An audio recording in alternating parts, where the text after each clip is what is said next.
কি বিষয়ে পড়ছি, কি জন্য পড়ছি তা নির্ধারণ করা। শিক্ষার্থীদের পূর্বজ্ঞান বিশ্লেষণ, শিক্ষার্থীরা কতটুকু বুঝতে পারবে তাদের জ্ঞান অনুযায়ী বা তাদের বোঝার ক্ষমতা অনুযায়ী যদি আমরা কোনো একটা টপিক চুজ করি তাহলে তাদের বুঝতে সুবিধা হবে।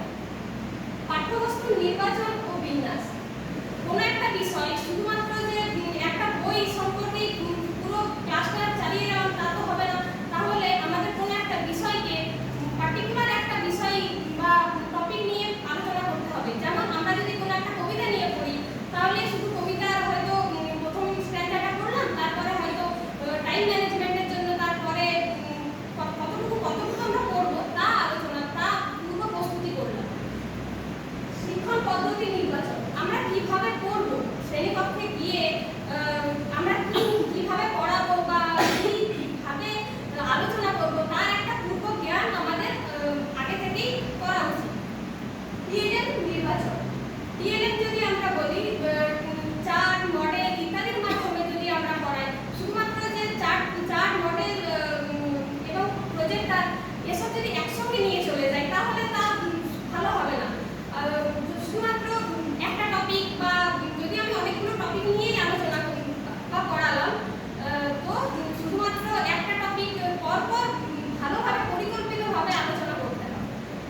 করা। শ্রেণীকক্ষের পরিবেশ প্রস্তুত করা বলতে আমরা যদি শ্রেণীকক্ষে খুব চিৎকার চেঁচামেচির মাধ্যমে ক্লাস করি, বা এই যে রাস্তার মধ্যে দিয়ে গাড়ি বেরোচ্ছে, হর্ন দিচ্ছে, সেরকম যদি আওয়াজ সৃষ্টি হয়, সেরকম শ্রেণীকক্ষে যদি ক্লাস করি তাহলে আমাদের অসুবিধা হবে। তো আমাদের সেদিকটাও ধ্যান রাখতে হবে যাতে ক্লাস ঠিকমতো জায়গায় বা শান্ত পরিবেশে হয়। প্রযুক্তির ব্যবহার নিশ্চিত করা। আমি এই যে পিপিটি বা প্রজেক্টরের মাধ্যমে যদি পড়াই, তাহলে প্রজেক্টর যদি খারাপ থাকে বা প্রজেক্টর যদি নষ্ট হয়ে যায় বা যদি কারেন্ট চলে যায়, তার আমাদের আগাম প্রস্তুতি নিতে হবে যে প্রজেক্টর ঠিক করতে হবে, তারপর কারেন্ট গেলে জেনারেটরের ব্যবস্থা করতে হবে, তার আগে অগ্রিম প্রস্তুতি নেওয়া উচিত। পরিকল্পনা ও প্রস্তুতির সম্মিলিত গুরুত্ব। কার্যকর শিক্ষাদান নিশ্চিত করে। পরিকল্পনা ও প্রস্তুতির মাধ্যমে আমাদের বিষয় জানা থাকে যে কিভাবে আমরা ক্লাসরুমে বা শ্রেণীকক্ষে পাঠ উপস্থাপন করব। আমাদের পরিকল্পনা অনুযায়ী কার্যকর শিক্ষাদান নিশ্চিত হয়। খুব ভালোভাবে আমরা যদি আগে থেকে প্রস্তুত হয়ে থাকি তাহলে খুব ভালোভাবে উপস্থাপন হয়। শিক্ষার্থীদের সক্রিয় অংশগ্রহণ বাড়ায়। শিক্ষার্থীরা আমি যদি নিজে থেকে না ঠিকঠাক বিষয়কে বোঝাতে পারি, যদি থিওরেম না বা মডেল না ব্যবহার করি, তাহলে শিক্ষার্থীরা অমনোযোগী হয়ে উঠবে। তার জন্য আমাদের মডেল বা থিওরেম তৈরি করতে হবে। শেখার আগ্রহ বৃদ্ধি, যাতে শিক্ষার্থীরা আরো বেশি আগ্রহ সৃষ্টি করে, তার জন্য আমাকে পূর্বেই পরিকল্পনা করতে হবে বা প্রস্তুতি গ্রহণ করতে হবে যে কিভাবে স্টুডেন্টদেরকে আমি আকৃষ্ট করবো পড়ায় মনোযোগী হওয়ায়। শিক্ষার উদ্দেশ্য সহজে অর্জিত হয়। শিক্ষা আমি যে নিজে পড়েছি তার ফলে আমার নিজে কিছুটা আমার সবটা আমি পরিকল্পনা অনুযায়ী নিজে পড়লে সব জ্ঞান অর্জিত করতে পারি এবং স্টুডেন্টদের পক্ষেও তা সহজ হয়। মূল্যায়নকে কার্যকর করে। এক্সাম তারপর মৌখিক পরীক্ষা ইত্যাদির মাধ্যমে আমাদের আগে কোশ্চেন করে রাখলে পরবর্তীতে ক্লাসরুমে বা শ্রেণীকক্ষে এসে পরে সুবিধা হয় শিক্ষার্থীদের মূল্যায়ন করতে। উপসংহারে আমরা একটাই বলতে পারি, প্রাক সক্রিয় পর্যায় হলো শিক্ষাদানের ভিত্তি। সঠিক পরিকল্পনা ও পর্যাপ্ত প্রস্তুতির মাধ্যমে শিক্ষককে শিক্ষার্থীদের জন্য একটি ফলপ্রসূ, আকর্ষণীয় ও সফল শিক্ষণ শেখার পরিবেশ সৃষ্টি করতে পারে।